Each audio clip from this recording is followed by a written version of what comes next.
Kasalukuyang nag-aayos si Anika ng kanyang sarili sa kanyang silid. Dadalo sila ng kanyang amang si Mang Andres sa isang birthday party. Kaarawan kasi ng kaibigan nitong si Ramil na isang negosyante. Tinignan niya ang refleksyon sa salamin. Nang makitang maayos ang kanyang itsura, ay lumabas na siya ng silid. Sakto naman na lumabas na ang kanyang ama sa silid nito. Pinasadahan siya nito ng tingin mula ulo hanggang paa. "Napakaganda mo ngayon, Anika. Manang-mana ka sa iyong ina." Malungkot na sabi ni Mang Andres. Lumapit si Anika sa ama. Alam niyang miss na nito ang kanyang inang si Danica. Namatay ang kanyang ina dahil sa sakit na colon cancer. 3 taon na ang nakakalipas. "Namimiss mo si Daddy na Dad? Ako rin naman, namimiss ko rin siya. Pero ganun talaga, hindi natin hawak ang buhay natin. Nandito naman ako, Dad, kaya wag na kayong malungkot. Pwede rin naman kayong mag-asawa ulit para may katuwang kayo sa buhay." Pangungumbinse ni Anika sa kanyang ama. Ngunit umiling lamang si Mang Andres. "Hindi ko kayang palitan ng iyong ina, anak. Mahal na mahal ko siya. Baka kung mag-asawa ulit ako ay maging komplikado ang lahat. Alam mo naman na may stepmother na ayaw ang anak ng kanilang asawa, hindi ba?" Tanong ni Mang Andres. Napatango naman si Anika. Tama ang kanyang ama. May mga ganoong pagkakataon nga. Kung yon ang gusto ng kanyang ama, irerespeto niya yon. Wala namang problema sa kanya kung mag-asawa ulit ang kanyang ama. Iba pa rin kasi kapag may katuwang sa buhay. Baka hindi pa siguro ito nakakalimot. Tumangu-tango siya. "Sa bagay, may point ka naman, Dad. Kung sakali man na ayaw mo na talagang mag-asawa, desisyon mo na yan. Ang may papangako ko lamang, kahit magkaroon ako ng asawa, ay aalagaan ko pa rin po kayo pagtanda nyo. Kahit na may pera tayo, iba pa rin ang pag-aalaga ng isang anak." Pangako ni Anika sa kanyang ama. Ngumiti ang kanyang ama at hinalikan siya sa noo. Niyaya na siya nitong umalis. Pagdating ni Anika at Mang Andres sa function hall ng isang sikat na restaurant sa lungsod, hindi maiwasang humanga ng dalaga sa ganda at ayos ng paligid. Talagang pinaghandaan at hindi biro ang halagang ginastos para sa okasyon na iyon. Napatingin siya sa kaliwa ng tawagin ng pangalan ng kanyang ama. Lumapit ang isang Ginoo. "Mr. Ramil Ovejera, happy birthday!" Maligayang bati ng kanyang ama. Sabay abot ng isang maliit na box. Siya pala ang may birthday ngayon. Natawa ang Ginoo. 60 anyos na si Ramil. Pero hindi yun halata. Parang nasa 50 pa lamang ito dahil sa tayo nito. At hindi pa ganoon kakulubot ang balat. Kung mapera ka nga naman, pwede kang magpaderma para magmukha kang bata. "Nako, masyado namang formal yan pare. Mabuti't nakupunta kayo ng anak mo." Biro ni Ramil. "Oo naman, gusto ko rin na makilala ka niya. At syempre makilala rin niya ang iyong nag-iisang binatang anak. Anong malay mo magkagustuhan sila? Hindi na tayo mahihirapan pa, hindi ba? Baka maging magbalay pa tayo niyan." Ganting biro naman ang kanyang ama. Alam ni Anika na biro lamang iyon, pero parang iba ang kutob niya. Parang may malalaman siyang hindi maganda. O baka sa isip lamang niya iyon. Hindi naman siguro magagawa ng kanyang ama na ipagkasundo siya sa lalaking hindi niya naman mahal. Tumingin kay Anika si Ramil. Pinati niya ang Ginoo ng maligayang kaarawan. Sinamahan sila ni Ramil patungo sa kanilang mesa at pagkatapos ay nagpaalam saglit. May waiter na lumapit sa kanila at naglapag ng 2 kupita ng wine. "Mamaya, ipapakilala kita sa anak ni Ramil. Gusto ka rin niyang makilala, anak. Kakauwi niya lang galing sa Spain," sabi ng kanyang ama. Tumango na lamang siya. Kung ipapakilala lang pala si Anika, walang magiging problema yun sa kanya. Nagsimula na ang program ng okasyon. May mga nag-perform, kumanta at sumayaw si stage. May mga nagbigay ng mensahe para sa birthday celebrant, kasama roon ang kanyang ama. Hanggang sa mag-announce na ang MC na pwede na silang kumain. May mga nag-serve na waiter ng pagkain nila sa mesa. Maganang kumain si Anika at si Mang Andres. Masayang nakikipag-usap ang dalaga sa kanyang ama na hindi alam na ang susunod na mangyayari ang magpapabago ng respeto niya sa kanyang ama. Nang matapos ang programa, nagpasalamat si Ramil sa mga dumalo. Pagkatapos maibigay ang souvenirs, ay tumayo na nga si Anika at si Mang Andres. Nakita ng dalaga si Ramil sa dulong bahagi ng function hall. At may kausap itong binata. Yun marahil ang anak ng Ginoo. Nang matapos mag-usap, lumapit ang dalawa sa mag-ama. Huminto si Ramil at pati na rin ang anak nito. Ilang metro ang layo sa kanila. Reggie, anak, siya pala si Anika, ang anak ni Andres. Nabanggit ko na siya sa iyo noon, hindi ba? Tanong ni Ramil sa anak at tumango ang binata. Yes, Dad. At ang ganda pala niya. Puri ni Reggie kay Anika. Ngumiti lamang siya. Inilahad ni Reggie ang kanang kamay sa kanya. Nice meeting you, Miss Salvacion. Magiliw na sabi ng binata. Walang nagawa si Anika kung hindi ang tanggapin ang pakikipagkamay nito. Ngumiti lamang siya sa kabinitawan ng kamay nito. Tumingin si Ramil kay Andres. Ano sa tingin mo, Andres? May spark ba sa kanilang dalawa? Sa tingin mo ay may posibilidad ba na magustuhan nila ang isa't isa? Tanong ni Ramil kay Andres. Napatingin si Anika sa kanyang ama. Parang may ideya na siya sa pwedeng mangyari at hindi niya na iyon nagugustuhan. Bago pa man makasagot si Andres, inunahan na ito ni Anika. Anong ibig sabihin nito, Dad? Gusto niyong magustuhan namin ng isa't isa? Para saan? Para sa arranged marriage? Magkasalubong ang kilay na sabi ni Anika. Huminga ng malalim si Andres at tinignan si Ramil at tumango ang Ginoo. Hindi naman ito arranged marriage, anak. Kaya nga kikilalanin niyo ang isa't isa at baka sakali sa ganoong paraan ay magkagustuhan kayo sa isa't isa. Gusto namin ni Ramil na mapalawak pa ang negosyo namin. Mangyayari yon kapag naikasal kayo. May hinaong sabi ni Andres. Umiling-iling siya. Para sa kanya ay ganoon pa rin yon. Dinidiktahan siya ng kanyang ama kung sino ang lalaking mapapangasawa niya. Hindi ako papayag, Dad. Parang dinidiktahan niyo na rin ako kung sino yung lalaking i-date ko at pakakasalan ko. May sarili akong desisyon at pag-iisip kung sino ang lalaking gusto kong makadate. Seryoso niyang sabi, saka naglakad papaalis sa kanila at palabas ng function hall. Pipigilin sana siya ng kanyang ama, pero pinigilan na ito ni Ramil. Hayaan mo munang makapag-isip-isip si Anika. Baka nabigla lamang siya. Mahinaw na sabi ni Ramil. Napairap siya. Kung alam lang niya na ganito ang mangyayari, hindi na sana siya pumunta. Dumiretso siya sa kanilang sasakyan at hinintay ang kanyang ama. Gustuin man niyang mag-commute pa uwi pero hindi maaari. Baka mapano pa siya, lalo na at gabi na. Makaraan ng 20 minuto, bumukas na ang driver's seat at pumasok ang kanyang ama. Hindi nilingon ni Anika si Andres. Nakatanaw lamang siya sa labas ng bintana. Sorry kung nabigla kita, anak. Kapag sinabi ko kaagad sa'yo, siguradong hindi ka pupunta sa birthday ng Tio Ramil mo. Paliwanag ng kanyang ama. Sana nga hindi na lang ako pumunta. Useless ang pagpunta ko roon. Naiinis na sabi ni Anika. Anak, birthday yon ng Tio Ramil mo. Hindi ka dapat nagsasabi ng ganyan. Mahinaw na sabi ni Mang Andres. Lumingon siya sa ama. Okay na sana eh. Pero yung nagdesisyon kayong dalawa na i-date ko ang anak niya, hindi ata tama yon. Galit na sabi ni Anika na medyo napalakas ang boses. Huminga siya ng malalim para pakalmahin ang sarili. Umuwi na tayo, Dad. Gusto ko munang magpahinga. Sabi na lamang niya. Pinausad naman na ng kanyang ama ang sasakyan paalis. Kinabukasan, sabay na nag-agahan sina Anika at Andres. Walang nag-iimikan sa kanilang dalawa. Dad, sana hindi niyo na ituloy ang pakikipag-date ko kay Reggie. Pakiusap niya. Tumingin si Andres sa kanya at huminga ng malalim. Pasensya ka na, anak, pero itutuloy mo pa rin yon. Hindi naman masama na subukan mo, hindi ba? Anong malay mo? Magustuhan mo siya, hindi ba? Tanong ni Andres. Paano kung hindi, Dad? Siguro hindi niyo ipipilit na maging kami o magpakasal kami. Hindi niyo naman yung sinabi kagabi. Pero alam ko naman na doon ang punta nun.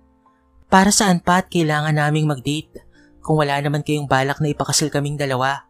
Tama ko, hindi ba? Tanong ni Anika. Huminga ng malalim si Andres. Anak, wala akong ibang gusto kung hindi ang makakabuti sa'yo.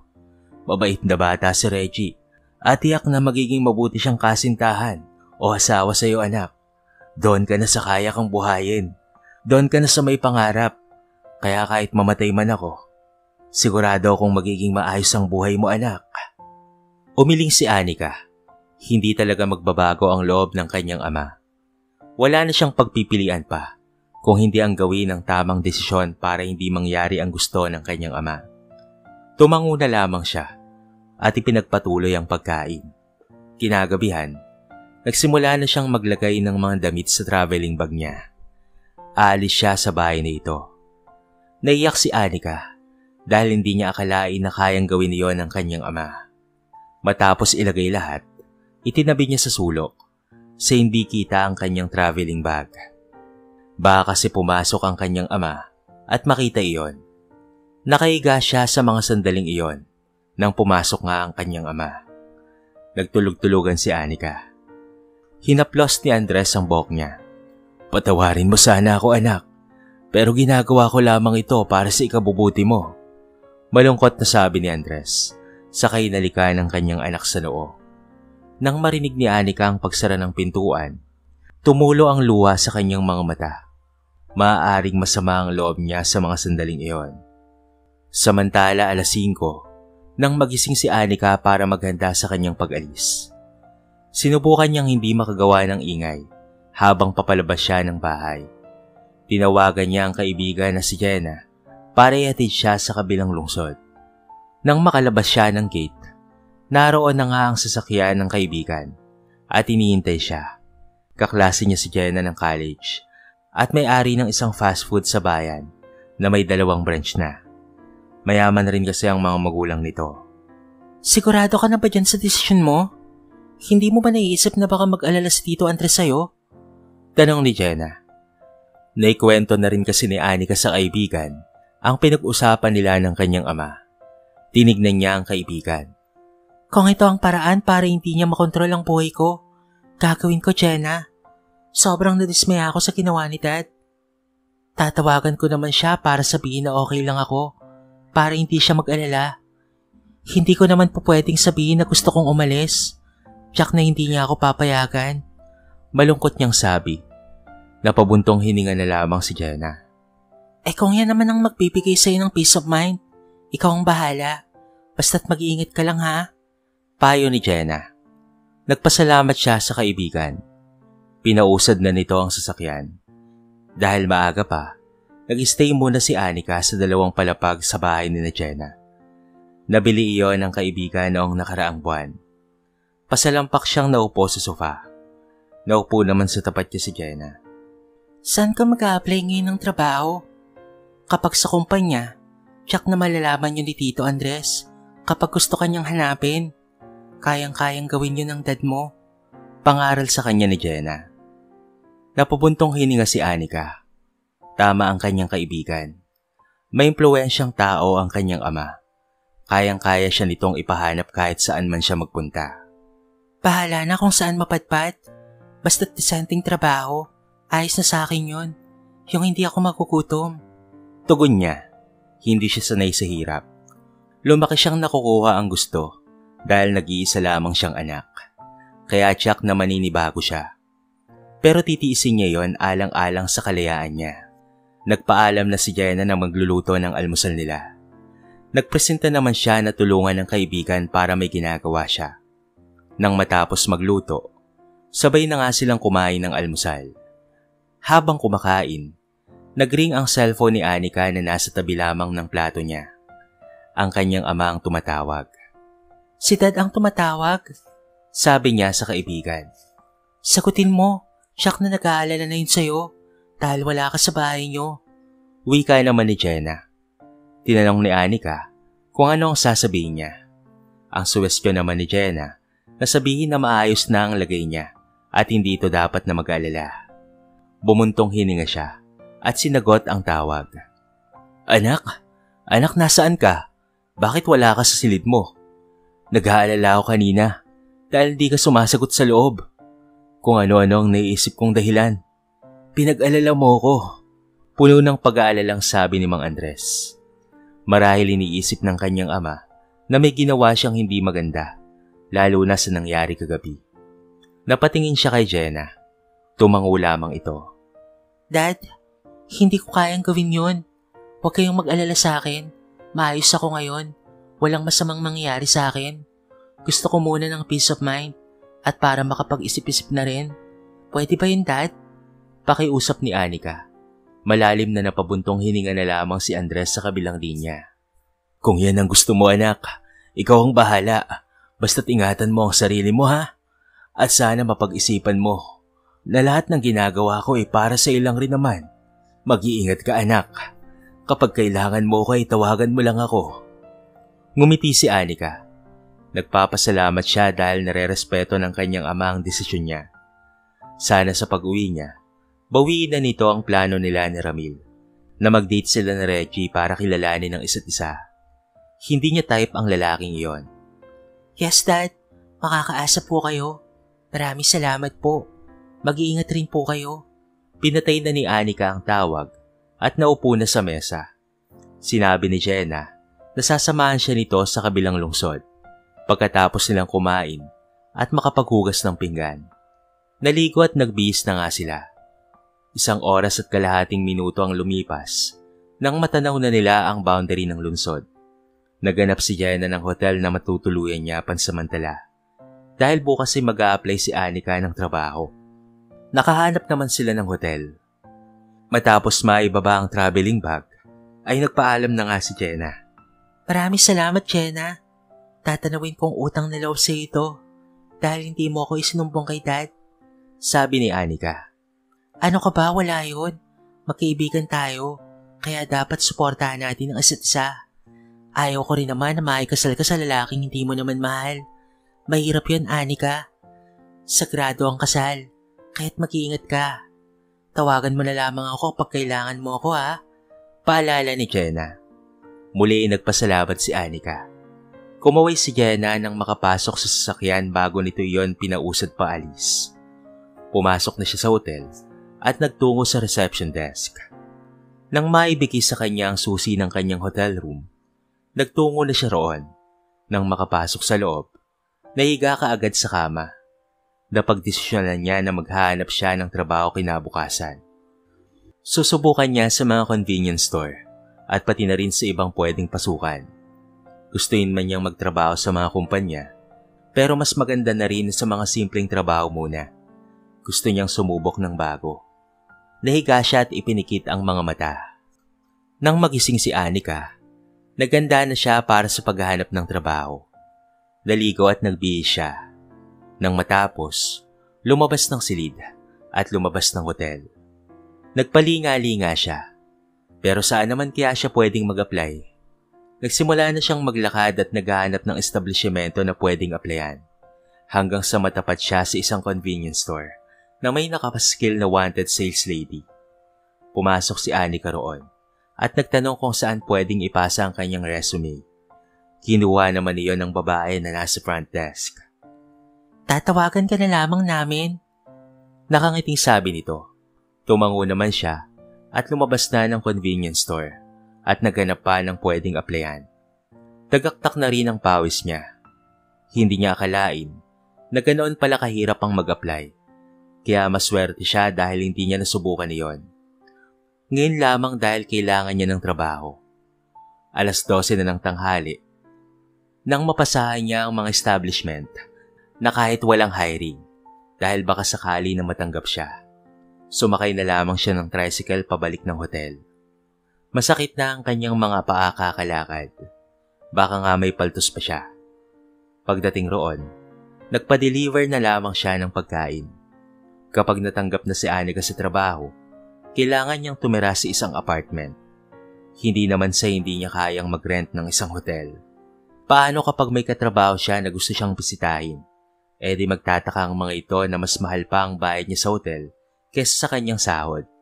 Nang matapos kumain, nahiga siya at nanood ng TV. Abala sa mga dokumento si Andres ng hapon na iyon nang may dumating siyang bisita na walang iba kung hindi si Ramil. Pinapasok niya ang kaibigan at naupo sila sa sofa na nasa tapat lamang ng office table. "O Ramil, napabisita ka?" tanong ni Andres. Gusto ko lang namang kamustahin si Anika. Napapayag mo na ba siya?" tanong ni Ramil. Huminga ng malalim si Andres at ito ay umiling. Sinabi niya sa kaibigan na umalis ng bahay si Anika at nais muna nitong makapag-isip-isip. Nare-respeto naman iyon ni Ramil. Alam nito na hindi rin ganoon kadali ang gusto nila. Pero alam nila na iyon ang makakabuti para sa kanilang mga anak. Tumayo na si Ramil. "Yun lang naman ang dahilan kaya pumunta ako rito, pare. Wala naman tayong magagawa kung yun ang gusto ng anak mo. Sana makumbinsi mo siya," sabi ni Ramil saka lumabas na ng opisina. Hindi maiwasang mapaisip ni Andres. Alam niyang mali ang ginawa niya. Mabuti na nga lang at nagpaalam si Anika na aalis ito.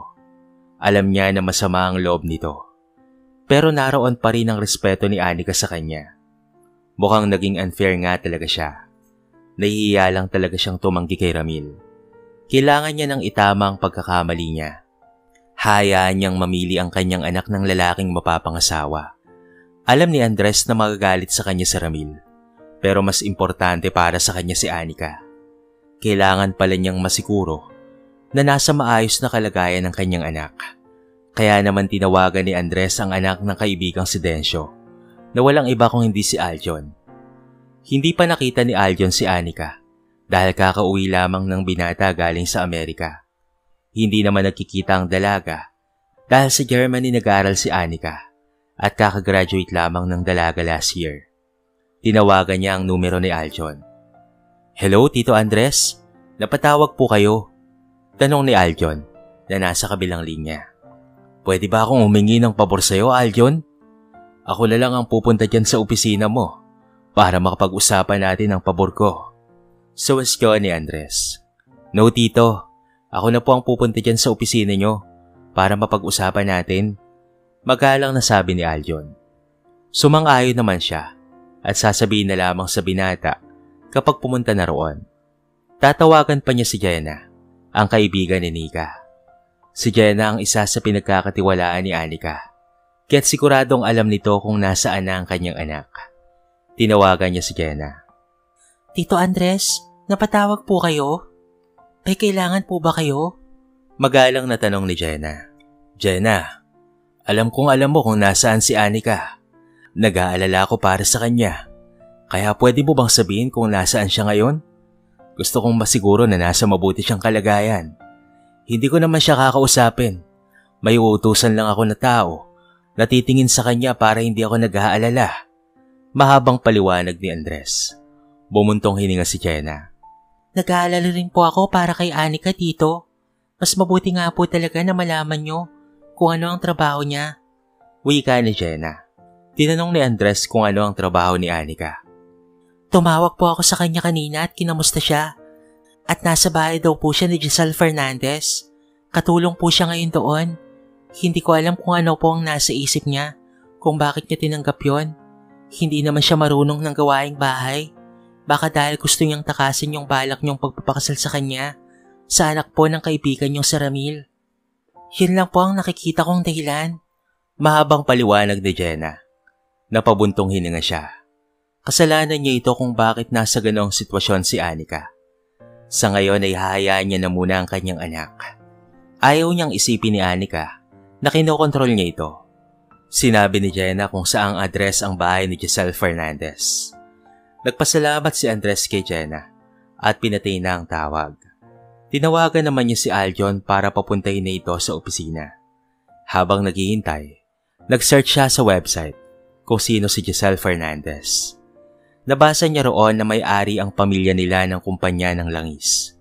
Nabasa niya rin na nagkaproblema sila sa sales. Ilang minuto ang lumipas, bumukas ang kanyang pintuan at sinabi ng kanyang sekretarya na naroon ang binata. Inutusan niya na papasukin na ito. Nang makapasok si Aljon, lumapit ito sa kanya at nagmano. Umupo ang binata sa sofa. Si Andres naman ay lumabas ng kanyang mesa at umupo sa katapat nitong sofa. "Pagpasensyahan mo na kung naistorbo kita, Aljon. Kailangan ko kasi ng tulong mo." Umalis kasi si Anika ng bahay dahil ayaw niya sa desisyon ko. Na-date niya si Reggie, ang anak ng kaibigan ko na si Ramil. Nare-respeto ko naman na gusto niya na munang maging independent at makapag-isip-isip. Pero nag-aalala talaga ako sa kanya. Dahil katulong siya ngayon ni Giselle Fernandez. Paliwanag ni Andres. Nagsulubong ang kilay ni Aljon. Tinanong ng binata kung papaano siya nito matutulungan. Ipinaliwanag niya na kailangan niyang tignan si Nika kahit 2 beses lamang sa isang linggo. Kapag nasiguro ni Andres na hindi ito sinasaktan ni Giselle, ay ayos na yun sa kanya. Naiintindihan naman niyo ni Aljon. Kung sa bagay, ngayon lang naman humingi ng pabor si Andres. Ilang beses na rin silang natulungan ng Ginoo na mapalawak ang negosyo nila. Pero paano kung malalaman o makikita na sinasaktan si Anika kung hindi ako makakapasok sa bahay ni Giselle? Tanong ni Aljon. Maging investor ka ng kumpanya nila, Aljon. Makipaglapit ka kay Giselle o sa kanyang asawa. Tatanawin ko na malaking utang na loob ito sa'yo. Pakiusap ni Andres. Ngumiti si Aljon at sumang-ayon sa gusto ni Andres. Marami na rin po kayong naitulong sa amin, Tito. Kaya bilang pagtanaw po ng utang na loob, tatanggapin ko po ang pabor nyo. Nakangiti na sabi ni Aljon. Nagising si Anika dahil sa ring ng kanyang cellphone. Kinuha niya iyon at sinagot ang tawag. Hello?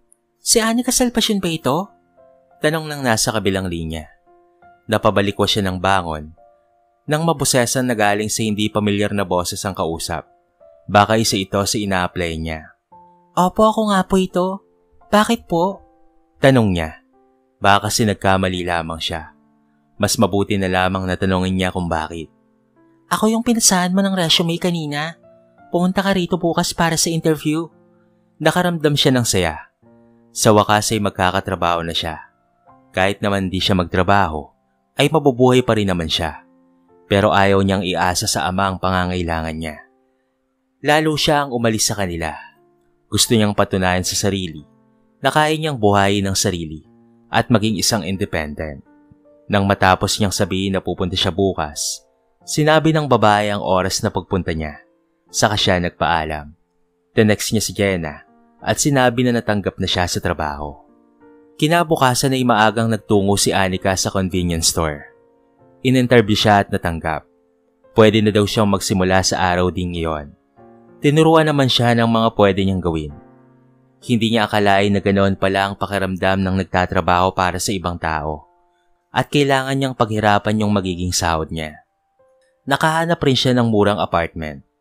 3 araw na siya sa trabaho at nag-e-enjoy siya. Gabi yon ang magpatawag ng meeting si Madel, ang supervisor ng convenience store. Bukas ay pupunta rito si Ma'am Giselle. Kailangan malinis ang store at maayos ang mga stock. Alam niyo naman, masyadong stricto si Ma'am. Kahit mag-overtime tayo. Anunsyo ni Madel. Sumimangot ang mga naroon pagkatalikod ni Madel. Sino ba naman ang matutuwa? Patapos ka na sa trabaho, tapos mag-overtime pa? Wala silang nagawa kung hindi ang sumunod na lamang. 10:00 na nang umuwi sila. Bumili na lamang ng pagkain itong si Nika sa isang fast food chain. Kinabukasan, ay maaga ring pumasok si Anika dahil kailangan nilang mag-ayos at maglinis. 8:00 nang dumating si Ma'am Giselle. Tinignan nito ang mga stock hanggang sa pumunta ito sa opisina ni Madel. Nag-aayos ng mga chichirya si Anika nang lumapit sa kanya si Madel. Kinabahan siya at inisip na may nagawa siyang mali. Ma'am, ano po yun? May mali po ba akong nagawa? Tanong niya. Umiling naman si Madel. Wala naman. Gusto ko lang na makausap ni Ma'am Giselle. Halika sa opisina. Anyaya nito. Nagtungo na sila sa opisina. Nadatnan nila si Ma'am Giselle na nakaupo sa harap ng mesa. Naupo naman si Nika sa bakanting upuan. Nagpaalam si Madel at lumabas ng silid. Medyo mahina kasi ang benta ng store ngayon, Anika. Kailangan kong magtanggal ng empleyado. May offer sana ako sa iyong trabaho. Kailangan ko kasi ng katulong sa bahay. Nakangiting sabi ni Giselle. Natigilan siya. Wala siyang alam ng mga gawaing bahay. Isa lamang ang mangyayari kung tatanggapin niya ito o hindi. Huwag kang mag-alala. Mas malaki ang sahod mo roon kung ikukumpara rito. Kahit 2 buwan lang habang naghahanap ako ng katulong, at babalik ka na rin rito. Libre ang pagkain at iba pang mga pangangailangan mo. Gusto mo ba yon? Tanong pa ng babae. Napaisip naman si Anika. Kung hindi niya tatanggapin ang alok ni Giselle, ay pwede naman siyang mag-apply ng ibang trabaho. Pero hindi siya sure kung matatanggap pa siya. Lalo't hindi niya naman nilagay sa resume niya na college graduate siya. Kung maghahanap pa siya ng ibang trabaho at malasi na hindi siya matanggap, wala siyang ibang choice kung hindi ang umuwi sa kanila. Ayaw niyang umuwi dahil alam niya kung ano ang mangyayari sa kanya. Sige po ma'am, payag po ako. Pagsang-ayon ni Anika. Kinabukasan, sinundo si Anika ng isang van na pag-aari nitong si Giselle. Nang matapos ang pag-uusap nila kahapon, hinatid siya ng babae sa kanyang apartment, kaya alam nito kung saan siya tumutuloy. Si Giselle na rin ang nagbayad ng ilang araw niyang pananatili roon. Nalaman rin ni Anika sa babae na nagmamay-ari ng kumpanya ang kanilang pamilya. Sa ngayon ay bumabangon pa rin sila dahil sa nalugi ito. Sinubukan lang nito na magtayo ng convenience store dahil hilig ni Giselle ang pagtitinda noon pa man. Kalahating oras ang lumipas at nakarating na sila sa bahay ng kanyang amo. Hindi niya maiwasang humanga sa ganda niyon. Ang driver na ang nagpasok ng traveling bag niya.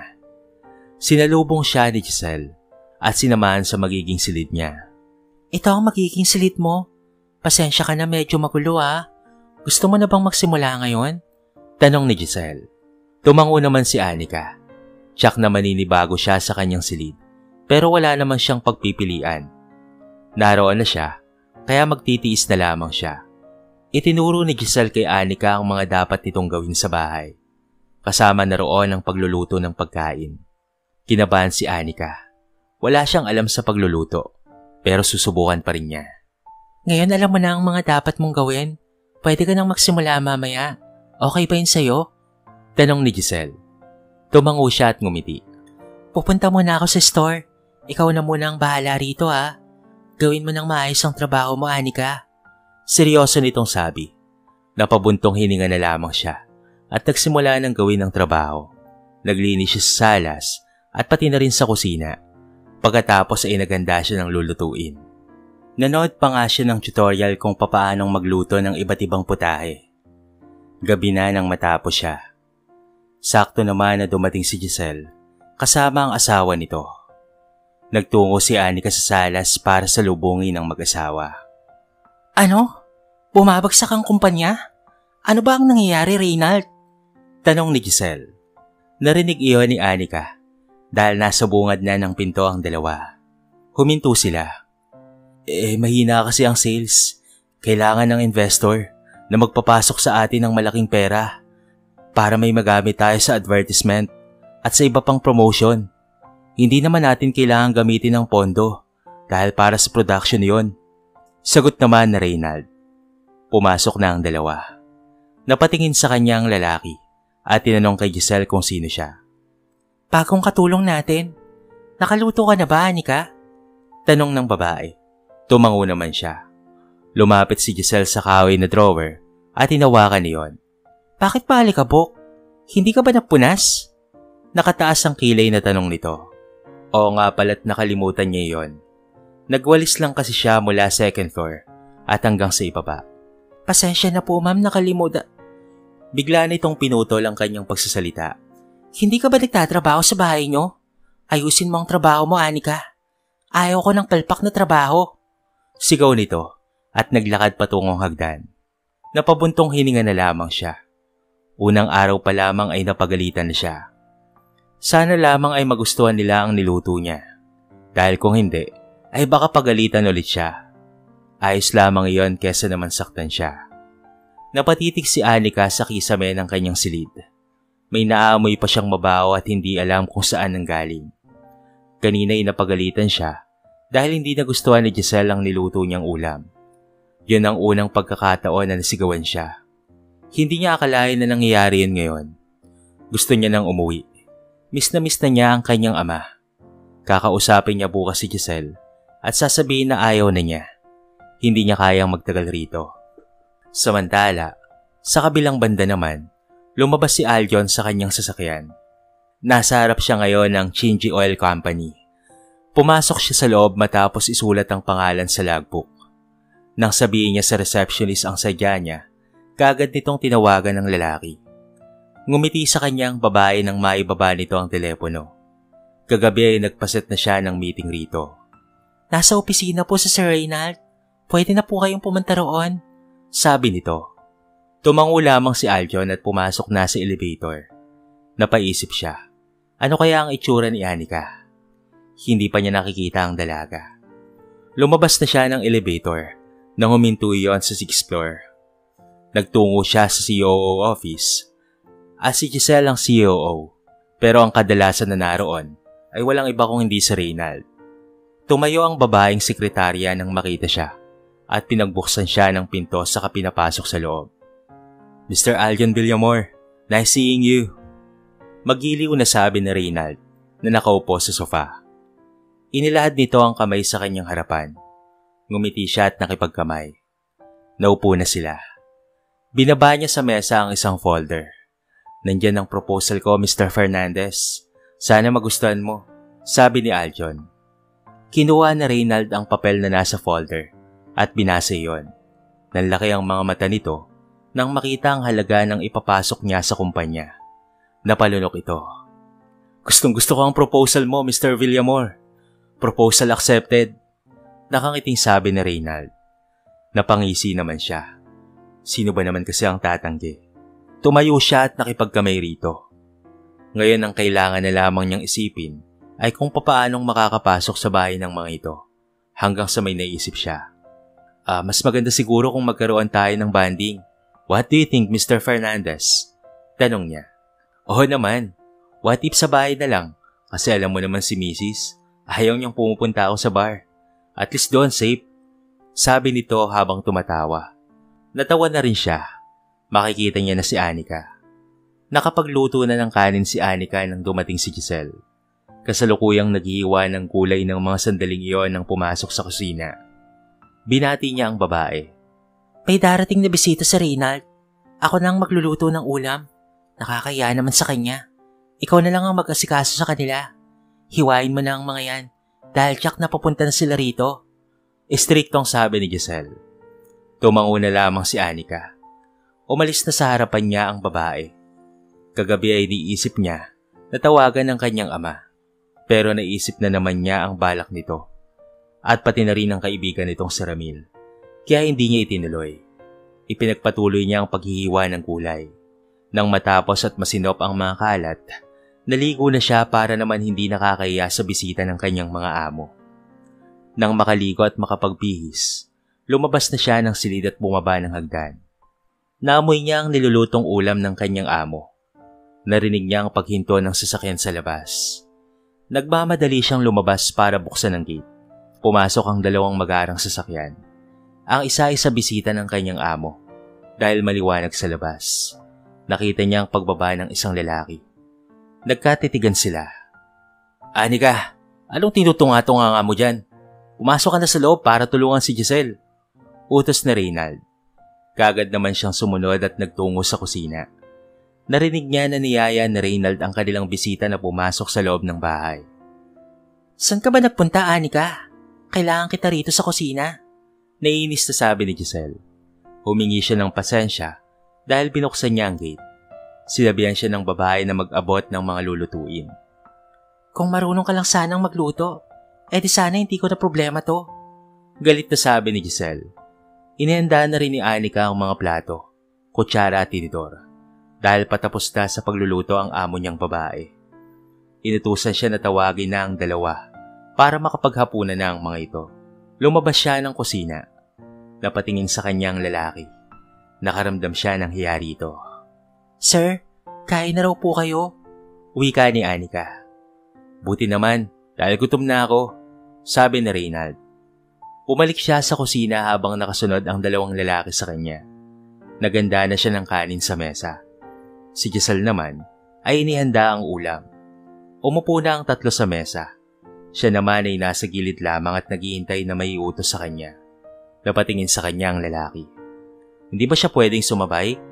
Para hindi siya nakatayo sa gilid? Sabi ng lalaki kay Reynald.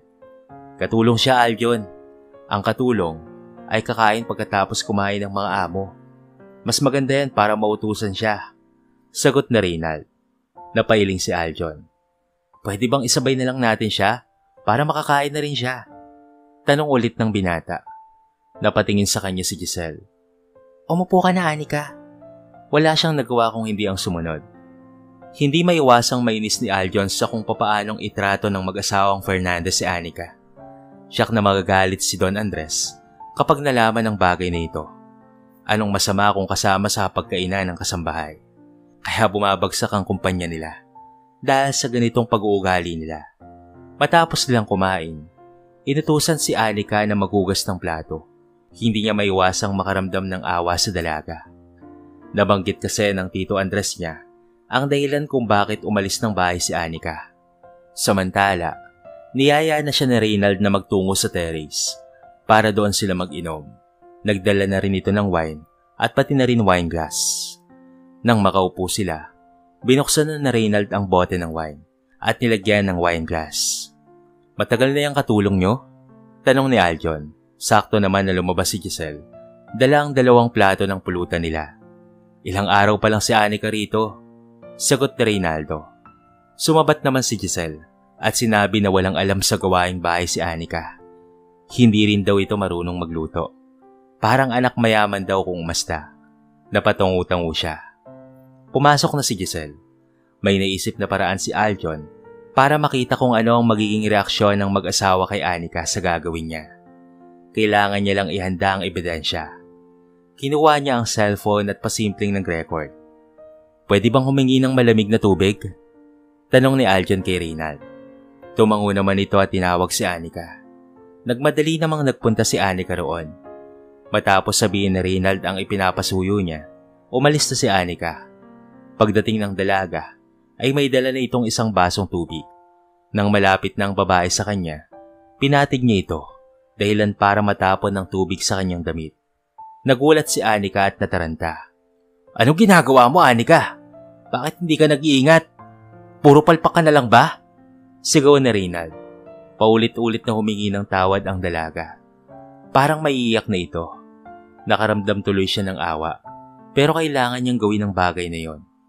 Tumayo si Reynald at sinabing kukuha na siya ng damit. Hindi alam ni Anika ang kanyang gagawin ng mga sandaling iyon. Paulit-ulit siyang humingi ng tawad kay Aljon. Lumabas si Reynald galing sa loob na may dalang damit. Pumasok na siya sa loob dahil tinatawag siya ni Giselle. Napapikit siya. Tsak na pagagalitan na naman siya ng kanyang among babae. Hindi nga nagkamali si Anika. Pagpasok niya, ay bigla ba naman siyang sinampal ng malakas ni Giselle. Napahawak siya sa kanyang pisngi na ngayon ay pulang-pula na. Palpak ka na lang bang palagi, Anika? Pumasok ka na sa kwarto mo at ako na ang mag-aasikaso sa kanila. Sigaw nito. Nagmamadaling nagtungo si Anika sa kanyang silid at doon siya umiyak ng umiyak. Kanina pa naghihintay si Andres ng update kay Aljon hanggang sa tumawag ang binata. Sinagot niya yon. Kagad na ipinaliwanag ni Aljon ang mga nakita. Naikiyom niya ang kamao dahil sa mga nalaman. May ipinasa pa sa kanya na record. Pinakinggan niya ni Andres at lalo siyang nagalit nang marinig ang pinagsasabi ng mag-asawa kay Anika. Kagad niyang tinawagan si Aljon. Aljon, salamat sa impormasyon na ibinigay mo. Napag-usapan na natin yung plano kanina, hindi ba? Yan ang gawin mo. Tignan lang natin kung hindi sila magulat. Puno ng galit na sabi ni Andres. Sumang-ayon naman ang binata sa kabilang linya. Bukas daw ay sasabihin ni Aljon niyon sa mag-asawa. Napabuntong hininga na lamang siya at tinawagan si Anika. Mabilis naman ito iyong sinagot. Dad, napatawag po kayo? Tanong ni Anika na mahalata ang lungkot sa kanyang boses. Namimiss lang kita, anak. Kamusta ka dyan sa trabaho mo? Nag-aalala niyang tanong. Ayos lang naman po ako, Dad.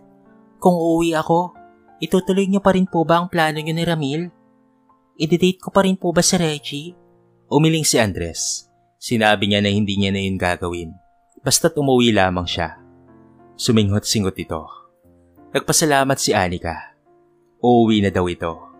Natakot lang kasi na umuwi ang dalaga dahil baka pag-uwi niya, ayun ang mangyari.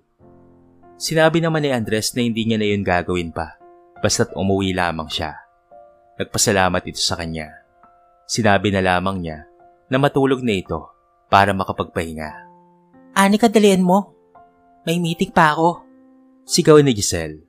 Binilisan ni Anika ang pagbibihis. Pupunta kasi siya sa Chinji Oil Company na pag-aari ng pamilya ng babae. Hindi niya alam kung ano ang gagawin niya roon, pero sigurado na magiging alalay siya nito. Last na to, at magre-resign na talaga siya. Total nag-usap naman na sila ng kanyang ama kagabi, at hindi na siya makikipag-date kay Reggie. Matapos magbihis, lumabas na siya ng silid. Nasa sala si Giselle. Tumayo ito nang makita siya. Bitbitin mo yung mga yan. Kailangan nating magmadali. Baka malate na tayo. Sabi nito sa kanya sabay turo sa isang laptop bag. Kinuha ni Anika iyon at ito ay binitbit. Lumabas na sila ng bahay at sumakay sa sasakyan. Nang makarating, nagmamadali silang nagtungo sa loob at pumasok sa elevator. Nang bumukas iyon, dumiretso sila sa isang conference room. Sorry we're late, sabi ni Giselle. Naroon na rin si Reynald. Napatingin si Anika sa lalaking nakatalikod. Parang pamilyar ito sa kanya.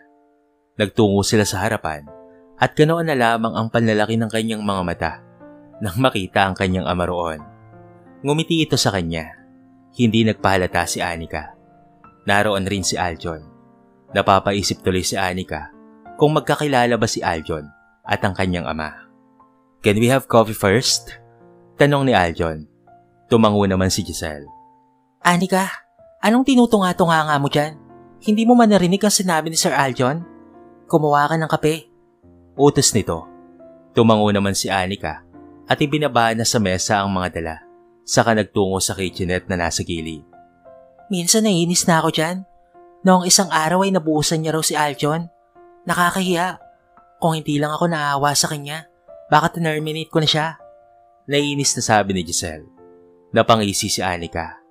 Hindi nito alam na ama niya ang naroon. Siyak na naiinis na ito kay Giselle. Bumalik siya sa mesa at ibinigay sa dalawang lalaki ang hawak na tasa ng kape. Napatingin siya sa kanyang ama. Nakatingin sa kanyang pisngi. Mukhang napansin nito ang pamumula ng kanyang pisngi. Malakas talaga ang pagkakasampal sa kanya ni Giselle kagabi at siyak na may kaunting marka pa yon. Na paano yung pisngi mo? Tanong ni Andres. Tumingin ito ng matalim kay Giselle. Pinagbubuhatan mo ba ng kamay si Anika? Galit na tanong ni Andres. Hindi kaagad nakapagsalita si Giselle, maging iting si Reynald. Tumayo si Andres at lumapit sa kanya, sakay na plus ang kanyang pisngi. Interesado po ba kayo sa kanya, sir? Nagtatakang tanong ni Giselle. Matalim na tinignan ni Andres ang babae. She is my daughter. Kumuha ako ng paraan para makita kung maayos ba ang lagay ng anak ko sa inyo. At nakiusap ako kay Aljon. Narinig ko ang lahat ng mga sinabi ni Reynald sa anak ko. Ni minsan ay hindi ko pinadapuan ng lamok ang anak ko. Pero nagawa niyo pala siyang sampalin. Tiyak na sobrang lakas ang sampal mo. Dahil hanggang ngayon ay may marka pa rin. Galit na sabi ni Andres. Hindi alam ni Giselle ang sasabihin. Inetras na ni Aljon ang investment sa kanila. Walang magawa si na Giselle dahil kung kakasuhan nila ang binata, tiyak nagagastos sila. At hindi nila alam kung sa kanila papanig ang korte. Lalo at maimpluwensya si Andres. Lumapit si Giselle sa kanyang ama at humingi ng tawad kay Anika. Kung patatawarin man niya ang babae, nasa kanyang ama pa rin ang desisyon. Lumabas na sila roon at nagtungo sa parking area. Pinasibat na iyon ang family driver nila. Gulong-gulo siya.